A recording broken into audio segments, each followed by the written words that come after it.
بسم اللہ الرحمن الرحیم۔ درود حل المشکلات۔ یہ درود پاک مشکلات کو آسان کرنے کے لیے بہت مؤثر ہے۔ اکثر بزرگوں نے اسے مشکل کے وقت میں پڑھا۔ ابن عابدین نے اپنی کتاب فتاوی شامی میں لکھا ہے کہ ایک دفعہ دمشق کے مفتی حامد آفندی سخت مشکل میں گرفتار ہو گئے۔ وہاں کا وزیر ان کا دشمن ہو گیا۔ وہ بے حد پریشان ہوئے۔ جب رات کو آنکھ لگی تو نبی کریم صلی اللہ علیہ وسلم تشریف لائے اور تسلی دی اور یہ درود شریف سکھایا کہ جب تو اس درود شریف کو پڑھے گا تو اللہ تیری مشکل آسان کر دے گا۔ جب آپ بیدار ہوئے تو آپ نے یہ درود شریف پڑھا تو اللہ تعالیٰ نے مشکل آسان کر دی۔ ابن عابدین کا کہنا ہے کہ میں نے ایک فتنہ عظیم میں اس درود شریف کو پڑھنا شروع کیا۔ ابھی 200 دفعہ ہی پڑھا تھا کہ ایک شخص نے اطلاع دی کہ فتنہ ختم ہو گیا ہے۔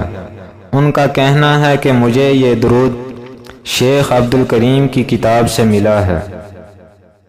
اس کے پڑھنے کا طریقہ یہ ہے کہ عشاء کی نماز کے بعد تازہ وضو کر کے 2 رکعت نماز نفل پڑھے اور پہلی رکعت میں سورہ فاتحہ کے بعد سورہ کافرون پڑھے اور دوسری رکعت میں فاتحہ کے بعد سورہ اخلاص پڑھے۔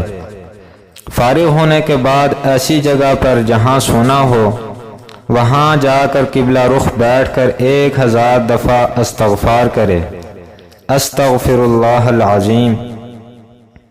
اس کے بعد دوزانوں مؤدبانہ بیٹھ کر یہ تصور کرے کہ حضور صلی اللہ علیہ وسلم کے حضور میں حاضر ہوں اور عرض کر رہا ہوں۔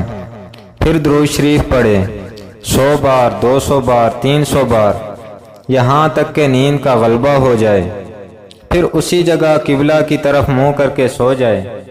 جب پھر رات میں آنکھ کھلے تو اسی جگہ مؤدبانہ بیٹھ کر فجر تک درود شریف پڑھتا رہے۔ پڑھتے وقت اپنی حاجت کا تصور کرے۔ انشاءاللہ ایک رات میں یا 3 راتوں میں مشکل حل ہو جائے گی۔ آخری رات جمعہ کی ہو تو زیادہ بہتر ہے۔ اس کے علاوہ کسی بھی وقت یہ درود شریف 1000 بار پڑھنا بہت ہی مجرب ہے۔ درود شریف یہ ہے: اللہم صلی وسلم وبارک علی سیدنا محمد، قد ضاقت حیلتی ادرکنی یا رسول اللہ۔